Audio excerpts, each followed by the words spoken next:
কেউ যদি 10 বার সূরায়ে ইখলাস বা কুল হুয়াল্লাহ সূরা পাঠ করে, কয়বার?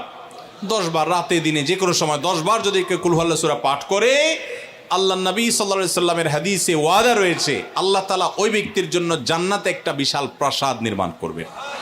দুনিয়ার কোনো প্রাসাদ না ভাই, পামজমারার প্রাসাদ না ভাই, এটা কোনো দুবাই বা পৃথিবীর কোনো গুরুত্বপূর্ণ জায়গার লোভনীয় কোনো আকর্ষণীয় কোনো জায়গার প্রাসাদ না ভাই, জান্নাতের প্রাসাদ।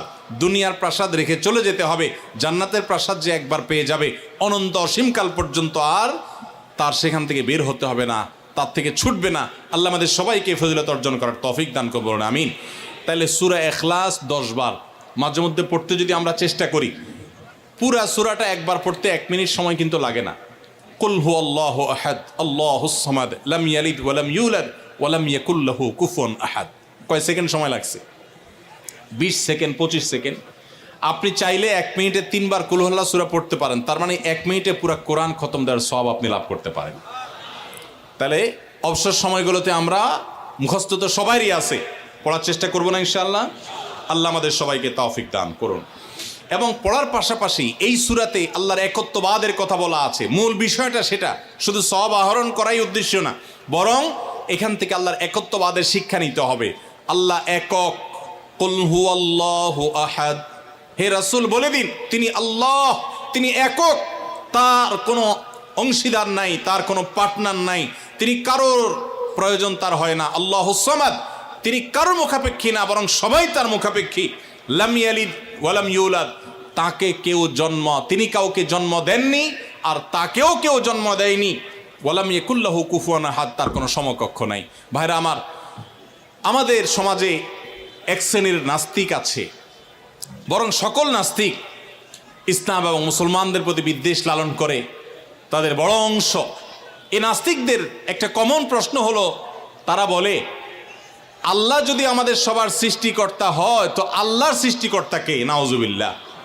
এরকম একটা প্রশ্ন নাস্তিকরা করে। নবী সাল্লাল্লাহু আলাইহি সাল্লামকে কোন কোন মুফাসসিরদের মতে এই প্রশ্নটাই করেছিল ইহুদিরা। কারা প্রশ্ন করেছিল? ইহুদিরা। সেই জবাবে আল্লাহ তাআলা এই আয়াত নাজিল করেছেন এবং জানিয়েছেন যে আল্লাহ তিনি কারোর জন্ম দেওয়ার মুখাপেক্ষী নন, তাকে কেউ জন্ম দেয়নি, তিনি কারোর মুখাপেক্ষী নন। এখন প্রশ্ন হতে পারে, আচ্ছা আল্লাহ তাআলা তিনি আমাদের সৃষ্টি করলেন বুঝলাম, তাহলে আল্লাহকে কে সৃষ্টি করলো, যেটা নাস্তিকরা করেছে। এই প্রশ্নটা একটা অমূলক প্রশ্ন এবং ভুল প্রশ্ন। এই প্রশ্নটা একটা ভুল প্রশ্ন। কিভাবে ভুল প্রশ্ন? আল্লাহ তাআলা কি সৃষ্টি না স্রষ্টা? সবাই উত্তর দেন। আল্লাহ কি সৃষ্টি নাকি সৃষ্টিকর্তা? আল্লাহ যদি সৃষ্টিকর্তা হন, স্রষ্টা হন, তাহলে তার আবার যদি সৃষ্টিকর্তা খোঁজেন, সৃষ্টিকর্তার জন্য যদি আবার সৃষ্টিকর্তা খোঁজেন, তাহলে তিনি তো আর সৃষ্টিকর্তা হলেন না, তাহলে তিনি সৃষ্টি হয়ে গেলেন। কথা বুঝেন নাই? যার স্রষ্টা থাকে তাকে সৃষ্টি বলে। আমার একজন স্রষ্টা, এক সত্তা আছে, স্রষ্টা, যিনি আমাকে সৃষ্টি করেছেন, আপনাকে সৃষ্টি করেছেন, তাহলে আমরা হলাম সৃষ্টি। যাকে কেউ সৃষ্টি করে তিনি হলেন সৃষ্টি। আমাদের আল্লাহর যদি আরেকজন স্রষ্টা আপনি খোঁজেন, তার মানে আপনি আল্লাহকে সৃষ্টি মনে করতেছেন।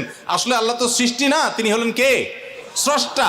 স্রষ্টার আর কোনো সৃষ্টিকর্তার প্রয়োজন।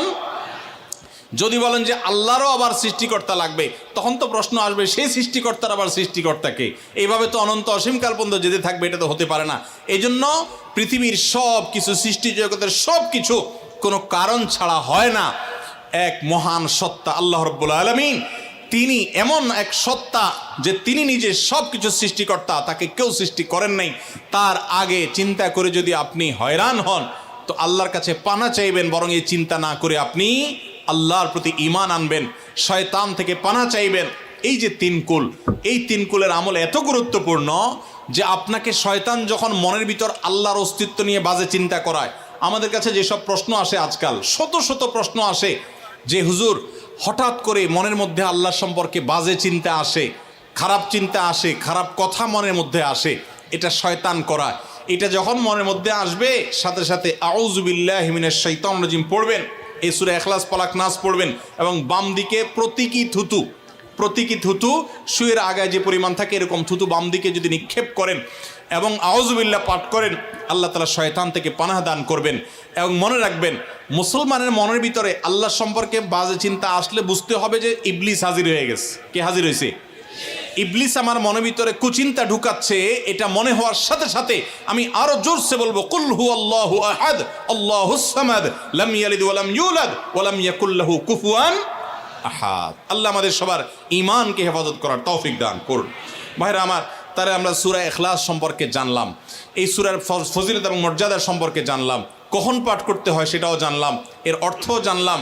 বেশি বেশি করে অর্থ বুঝে বুঝে প্রত্যেকটা আয়াতের অর্থ মনে করে করে নামাজে পড়বেন, সকাল সন্ধ্যা পড়বেন। কুল, হে রাসূল বলুন, হুয়াল্লাহু, তিনি আল্লাহ আহাদ, একক, আল্লাহুস সামাদ, তিনি কারো মুখাপেক্ষী না, সবাই তার মুখাপেক্ষী, তার কোনো স্রষ্টার প্রয়োজন নাই, সবার স্রষ্টা তিনি। লাম ইয়ালিদ ওয়া লাম ইউলাদ, তিনি কাউকে জন্ম দেননি আর তাকেও কেউ জন্ম দেয় নাই। ওয়ালাম ইয়াকুল লাহু কুফুয়ান আহাদ, কুফু মানে সমান, তার সমান আর কেউ নাই, তার সামঞ্জস্য, তার সমতুল্য আর কেউ হতে পারে না। তিনি একক এবং অদ্বিতীয়। আল্লাহ তাআলা আমাদেরকে তার জাতের প্রতি, তাওহীদের প্রতি ঈমানকে সঠিকভাবে অবিচলভাবে রাখার তৌফিক দান করুন। আল্লাহ একক কোন দিক থেকে? ইবাদতের উপযুক্ততার ক্ষেত্রে আল্লাহ একক। ইবাদত আর কেউ পাওয়ার উপযুক্ত নাই। সমস্ত ইবাদত, সকল দোয়া, সকল প্রার্থনা শুধু কার কাছে হবে?